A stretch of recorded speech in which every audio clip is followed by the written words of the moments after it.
it's Kristen Redmond, and today we're going to go over the planetary aspects that are surrounding us and affecting us for this upcoming week of June 4th through the 11th.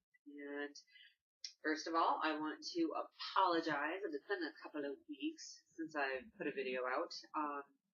Just had so much going on, and we also lost a good family friend last week.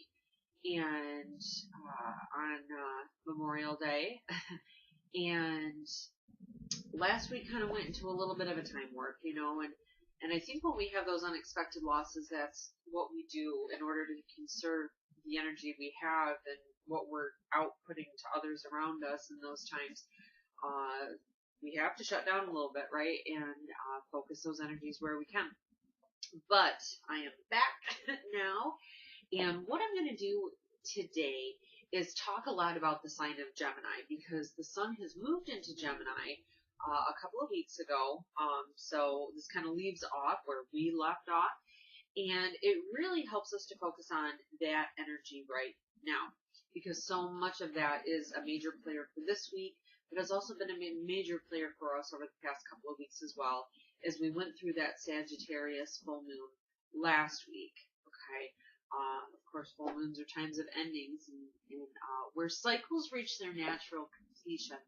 So as such that our friend passed in that time frame, and it was fitting as such. It's also a time for us to let go of the things that we need to let go of too.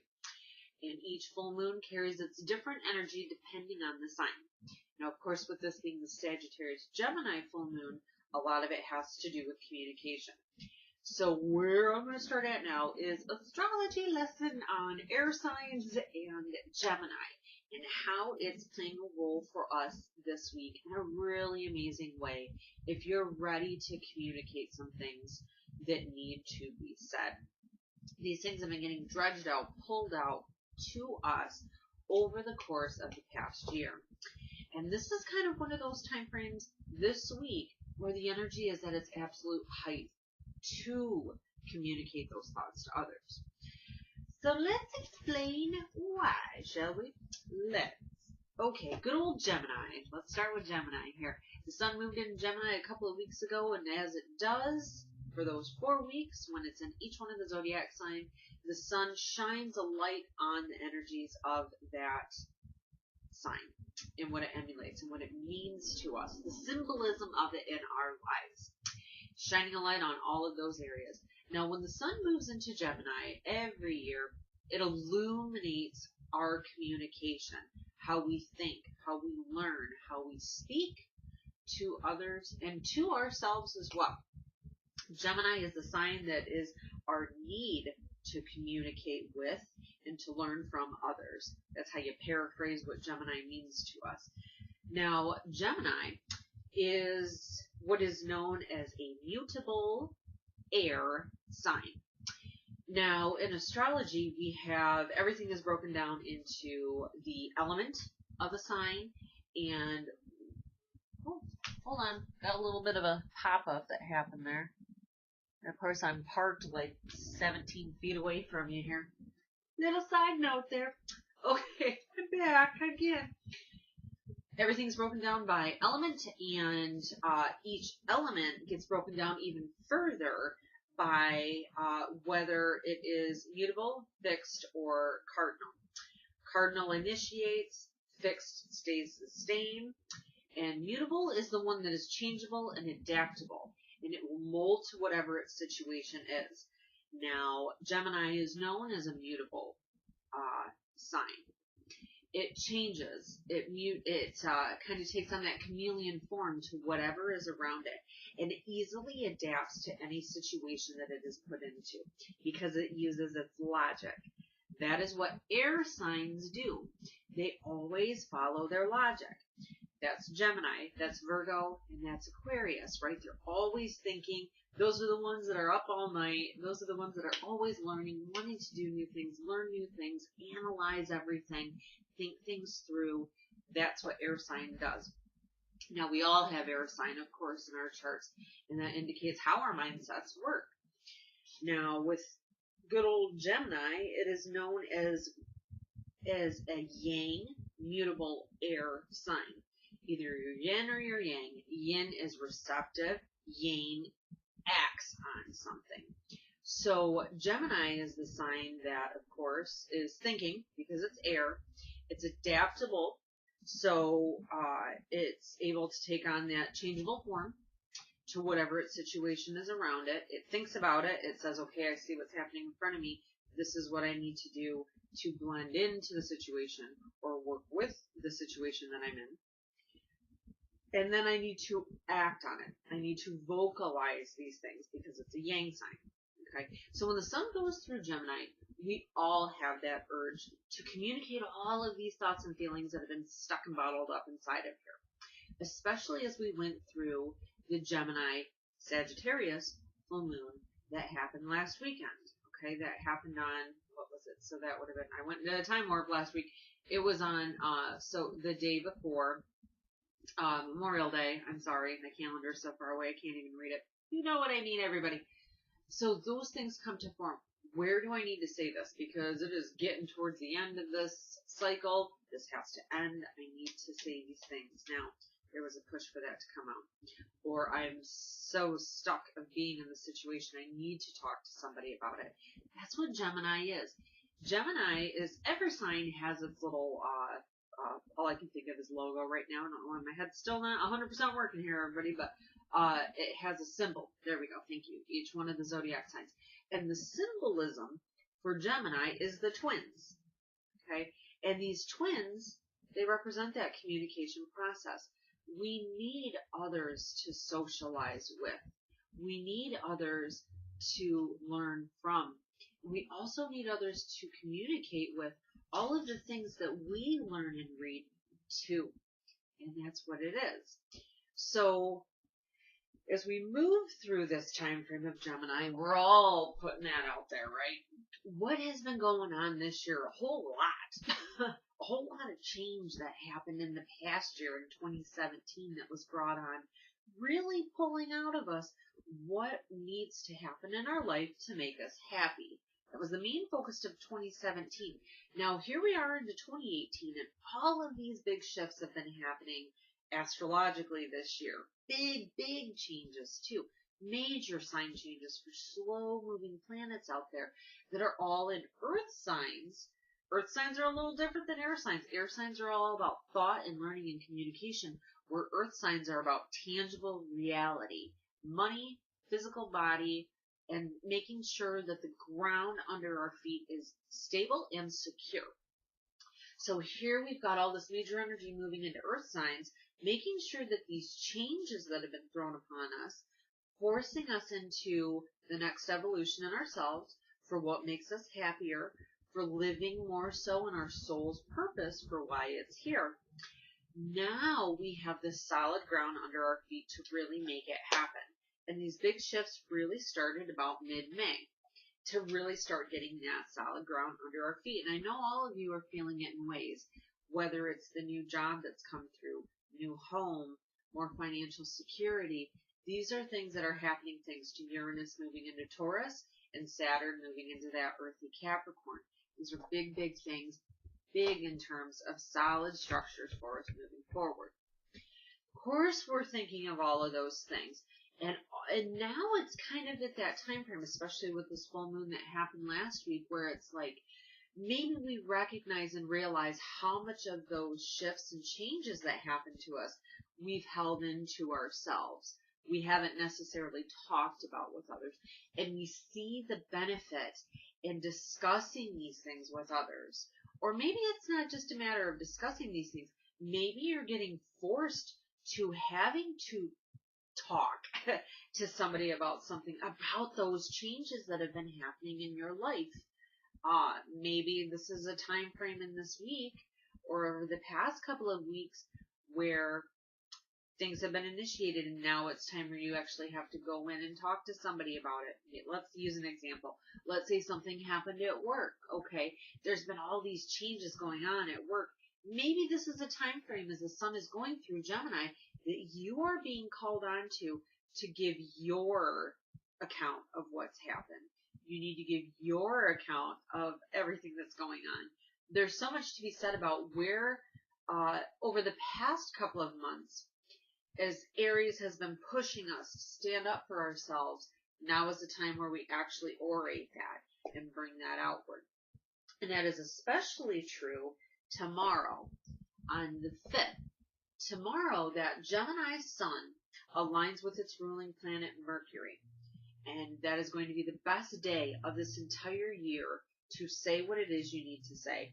Best day for communication by far. So if you have something planned in terms of a meeting tomorrow, you have got the sun and the universe behind you to really speak, to be eloquent in that speech, and to really vocalize everything that needs to be said. Beautiful day out there.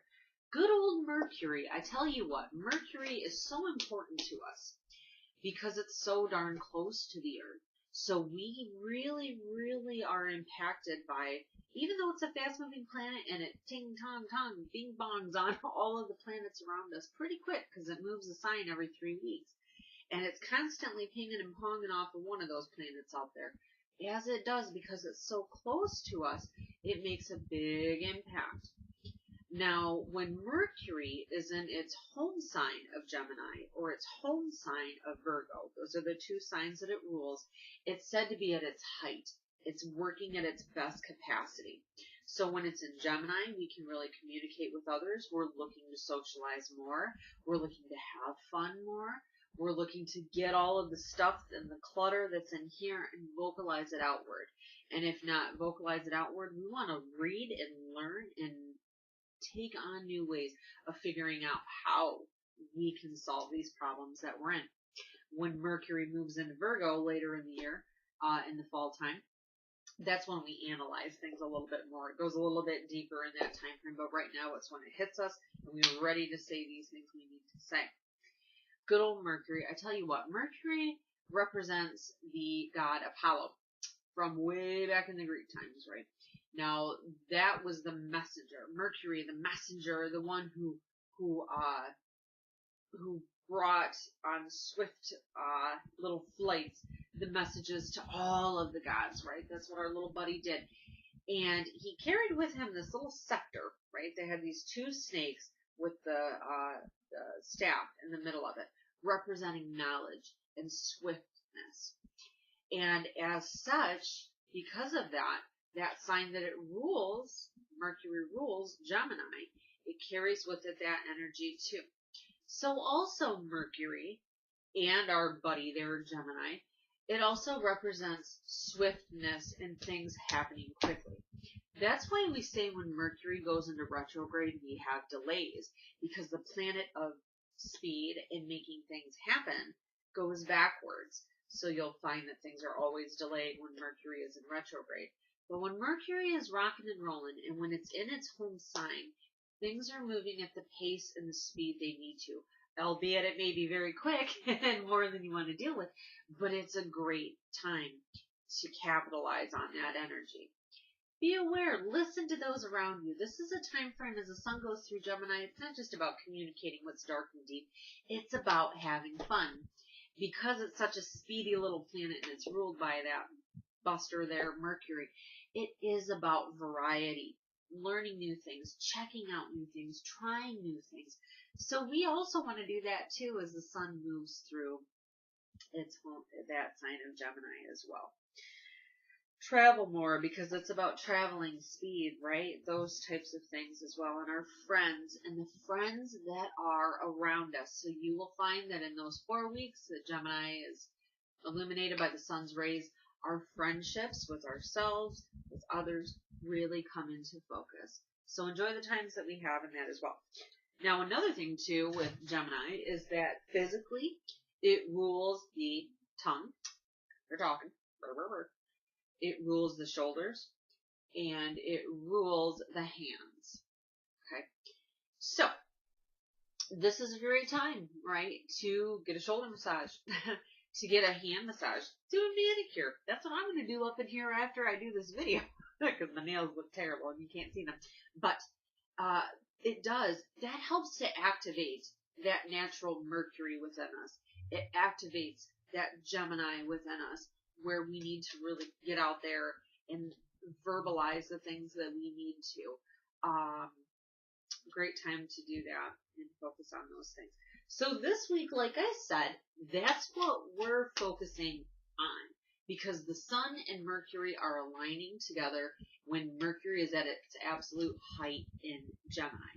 So it's perfect. So it sets the tone for this entire week. Y'all are going to be talking about something important with somebody around you, I tell you what. Or you're going to be learning something new. Maybe this is a week where you have to take courses for work. You have to travel for a seminar. You have to, but this is great because you know that with the energy that's underlying in this week, that this is something very vital and pivotal to where your soul is at in terms of growth and moving forward. The mental process, how we communicate, right? This is where it's at this week. Now, what's interesting though is the next day, that alignment of the Sun and Mercury, it squares up against Neptune, which is interesting because Neptune is known to be the planet of disillusion when something makes a tough connection to it. So I would be on the lookout for people not necessarily saying everything in the accurate tone that it should be said in. Maybe somebody's hiding something for you because the Sun's involved with it. Maybe it shines a light on somebody who has been hiding things from you. And because all this is about communication, don't be expected or don't be surprised if it comes out immediately and you have to have that immediate confrontation.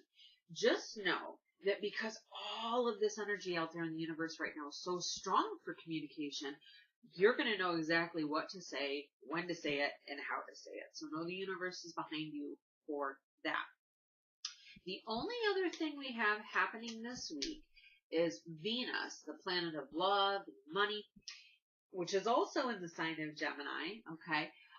Really shining light on the friendships and our close, intimate relationships and with our friends. But it also has us looking at our money very closely too, right? Because it's about mental process. There's good old Gemini. And Venus is the planet of love and money. That dude out there in the sky is squaring up against slow-moving Pluto. Now, Pluto is a planet that is on its shadow side when it gets butted up against too because of a tough connection there, like a square or an opposition. As it's being squared against, its shadow side comes out. Its shadow side is kind of tough. I tell you what, Pluto's a tough planet. It's obsession. It's compulsive behaviors. It's power struggles. It is obsession. It is a lot of things that come out because it represents those dark recesses of the subconscious mind where we act out of pure natural instincts, I suppose you can say. And so you combine that with the planet of love and money. This isn't a really good week in terms of those areas. So just make sure you're not making any final decisions in terms of financial matters. Maybe that's something where you're going to sell your house or you're going to get a loan or something along those lines. Or maybe you're thinking of ending a relationship. Maybe this big communication thing that's getting brought out as a result of the full moon that happened last week is really pushing you to have the conversation. Conversation's great. Just don't try to end it because Pluto is a planet of endings. And because it's squaring up with Venus, it doesn't necessarily make the best energy if you're feeling that compulsive pull to do it. Now, if it's something where that cycle has reached its natural completion and you know that the universe is finally making this end, it's okay to go with that too. This is where we follow what our intuition is telling us to do, okay? If it's something where you're just acting out of that anger and the power struggles and I'm going to prove it to you, that's Pluto coming through and doing something bad. But if it's your intuition and you're watching how the universe is lining this up and making this happen for you, follow that though too, because when Venus and Pluto square, it is known to be an ending time frame as well. So maybe a relationship has reached a natural completion. Maybe a friendship has reached a natural ending. You know, our friends come into our lives and they're there for a certain amount of time. And they come in when we need them and our soul is evolving and learning. But then Friendships also end when we've learned all we can from each other and we no longer serve that purpose with one another. Whether the friendship fizzles out or whether that friend passes away and moves on, your soul's no longer meant to be with yours as that journey has ended. So maybe this is a week where those things are brought into the focus as well. Just listen to what the universe is laying down, right? Because it's all about listening, because that's communication, right? Listening to it and learning from it. Main focus of this time as we go through Gemini. Goodness gracious, I talked 20 minutes about that. Holy smokes. Well, let's move on to the reading then, okay, for the week. I didn't grab my chakra cards, and I really don't feel like getting up to walk over there to get them either, because it's 17 feet away. You know that. So what we're going to do is we're just going to do the Angel Tarot. And I've already pre-pulled my stone. Usually I like to do that ahead of time, but because we incorporated so much of the past few weeks together into this, I have pulled the stone that is always a big one that gets pulled when I do my readings with a client. This is, probably didn't see it, just looked like a black blob, didn't it? Probably see it better from here. This is a blue lace agate. Now, it pulls in the energy of everything I just said about Gemini, about communication, because it clears and cleanses out the throat chakra. Any blue stone you have is going to be all about that air sign energy of mental process, learning, memory, and communicating. Okay? So if you're having problems in those areas, you need to move past, you've got blocks, grab yourself a blue stone, surround yourself with blue, wear blue. It brings in that energy, but it also brings in Archangel Zadkiel, who is the angel for Gemini. He's the angel of memories. He helps us. The great thing about him is that he helps us look back to our memories of the past and look at them for what they really were. Not just all of the emotional connections that we have because of the time, because of what happened. He helps us look back without the rose-colored goggles on, right? And we look back at those memories with accuracy for what really, really happened. He helps us remember facts and figures for a test. So if you are going and doing some kind of seminar for work or what have you this week, this is a great time because Zadkiel is there, right there with you, helping you to retain and remember that information for later, especially if you have a pop quiz as a result at the end. But Zadkiel helps us communicate. He helps us get what's in here and get it outward. He helps remove those blocks in our throat chakra so we have the confidence to say what we need to. Call on him this week because no matter what, I don't know who you are, where you are, or what you are, but you're going to have to talk about something you probably didn't want to talk about in this upcoming week. Call on him. The second it happens, especially if it's unexpected, Archangel Zadkiel, see yourself covered in blue. He's right there with you. Okay? You don't need some magical, mystical prayer to have God's angels and archangels help us. All you gotta do is think and call on and trust that they're there to help you. So let's call on him, huh? Let's see what his message is to us in this time frame of thinking and learning and orating and communicating. Beautiful time of year. Beautiful time of year as we lead up to the summer solstice here when the sun leaves Gemini and moves into Cancer, which is coming up June 21st. Huge, huge. That's when we shine our brightest, okay? So let's see. He's getting us ready to communicate. What is the message you have to say, Zadkiel? I'm going to do this 2 more times because 3 represents the 3rd house of astrology, and that is what Gemini rules. OMG, OMG, OMG. This is the perfect card. 6 of Water. This is the card that and we've had it so many times this year, and it's so fitting because it all goes together. This is the card about memories from the past and looking back to the past with the rose-colored glasses on and seeing them for being better than what they were because emotion is getting in the way. This is a card that says, let's separate the emotion from it and let's see it for what it really is. Everything I just said that Zadkiel helps us do, this card represents it as well. So most likely that's the energy that's around this week. We're kind of looking back on emotion more so than logic. And this one also has to do a lot with childhood, memories from childhood, memories from the past. And why I say I've pulled this card so much this year, and it's no coincidence, is because this year is Jupiter, the planet that expands us and pushes us beyond the limiting areas that we land ourselves in, those comfort zones we put ourselves in, Jupiter comes on up and it pushes us out and it says, go explore something else. Do something better. That's what Jupiter does. It's moved into the sign of Scorpio in November of last year. And as it goes through this year in Scorpio, it hasn't been there since 2005. So, get your noggin working on that one there and see what was happening in your life in that time frame. What it's really focusing on, because Jupiter's pushing us from those things that hold us back, it's a lot having to do with traumas from our past, especially our childhood.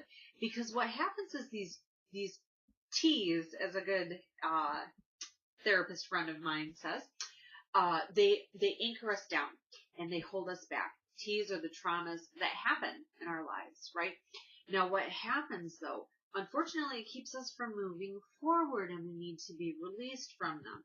This is kind of one of those energies of this year as Jupiter moves through Scorpio, that it releases those T's for us in various ways. This is a week where the sun shines a light on communicating them, and it may force you out of your comfort zone.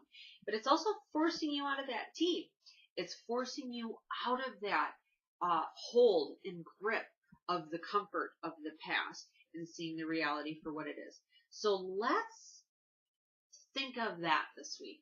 Let's think of that through the remainder of this year as we're really trying to work through those T's that held us back throughout our lives that we may not have even realized were there. They're a subconscious thing, but they're really getting brought to the surface this year with so much of the astrological energy that's out there because it wants to be healed, because those pains want to be let go so you can move on to where your soul needs to be going. Listen this week as those things come out. Call on Zadkiel if you need help in seeing things clearer and communicating them clearer as well. So everyone, thank you so much for watching every week. I promise you we are going to be there every week moving forward as well. And yes, so everyone, thank you so much. Have a wonderful week. Bye. I'm not going to flash you, I promise.